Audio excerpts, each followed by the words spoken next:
Assalamualaikum semuanya, kami dari kelompok 2 Manajemen Pemasaran 3MAP4 ingin membahas tentang target pasar. Target pasar. Target merupakan sasaran terhadap sesuatu. Pasar merupakan tempat transaksi antar produsen dan konsumen untuk memenuhi kebutuhan. Target pasar adalah sekelompok konsumen yang secara khusus menjadi sasaran usaha pemasaran perusahaan. Tujuan target pasar. Tujuan adalah agar kelompok konsumen tersebut membeli produk atau jasa yang ditawarkan dan memastikan bahwa pemasaran Anda tepat sasaran.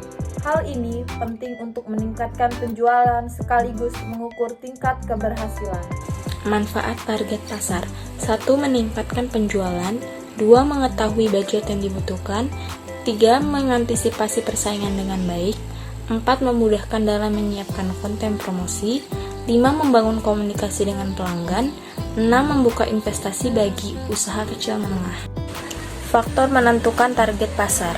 Yang pertama, menentukan ukuran segmen. Perusahaan besar cenderung memilih segmen pasar yang lebih besar, begitupun sebaliknya, perusahaan kecil akan memilih segmen pasar yang lebih kecil. Hal ini bertujuan agar perusahaan dapat menyesuaikan target perusahaan sesuai dengan kemampuan masing-masing. Kedua, faktor pertumbuhan segmen. Faktor pertumbuhan segmen juga merupakan salah satu faktor yang wajib diperhatikan dalam menentukan target pasar. Meskipun ukuran sebuah segmen saat ini relatif kecil, tetapi tidak menutup kemungkinan akan berkembang di masa yang akan datang jika ada tanda-tanda perkembangan yang positif. Karena pada dasarnya segmen kecil adalah segmen pasar yang potensial. Ketiga, analisis situasi.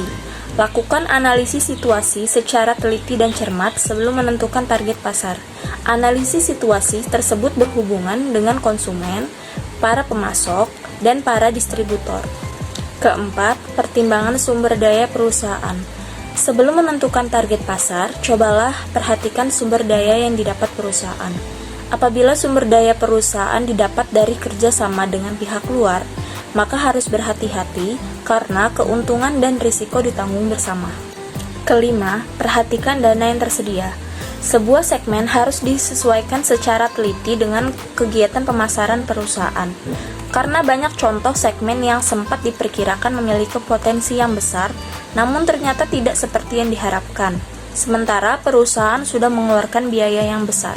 Marketing target pasar. 1. Marketing berarti strategi pemasaran secara massal atau besaran-besaran yang menyasar semua orang. Menentukan target konsumen dengan strategi ini berarti tidak perlu menerapkan segmentasi pasar. Beberapa contoh produk yang dipasarkan dengan mass marketing adalah sabun, alat pembersih toilet, dan lain-lain. 2. Differentiated marketing adalah target pasar dibedakan berdasarkan segmentasi yang cakupannya masih cukup luas, namun sudah mulai mengerucut pada kelompok tertentu.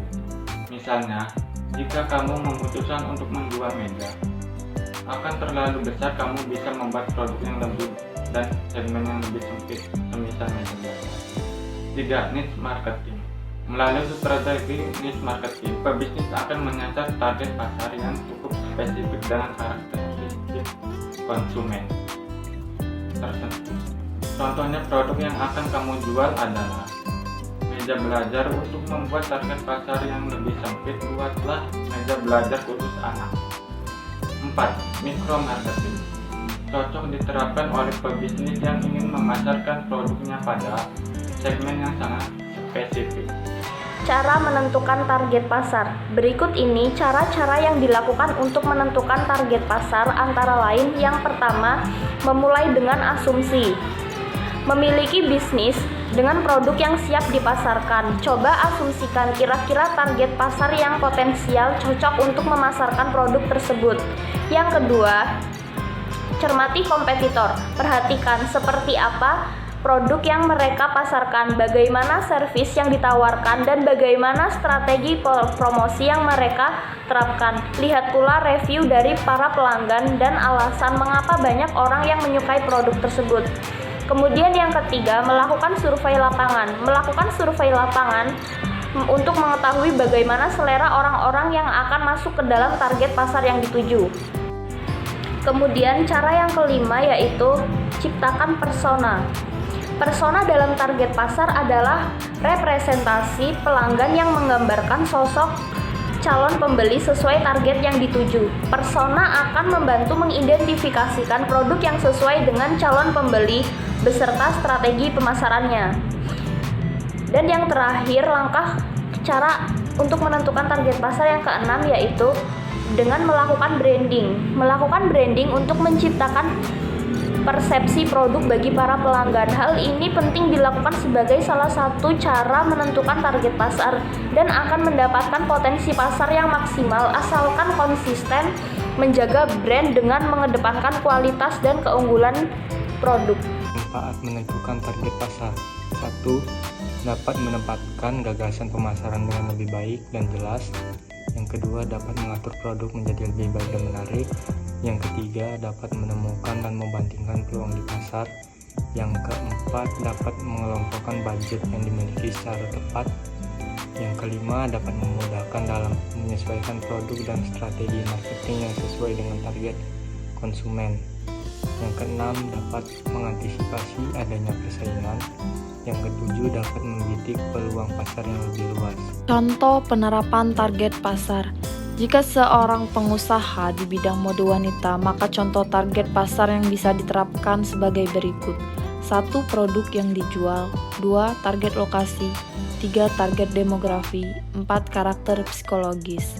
Sebelum memulai bisnis, penentuan target pasar memang penting dilakukan untuk mengetahui target sasaran konsumen yang perusahaannya kita incar. Selain itu, kita juga harus pintar mengelola keuangan jika ingin bisnis kita terus maju dan berkembang. Sekian beberapa materi yang dapat kami sampaikan. Kami ucapkan terima kasih.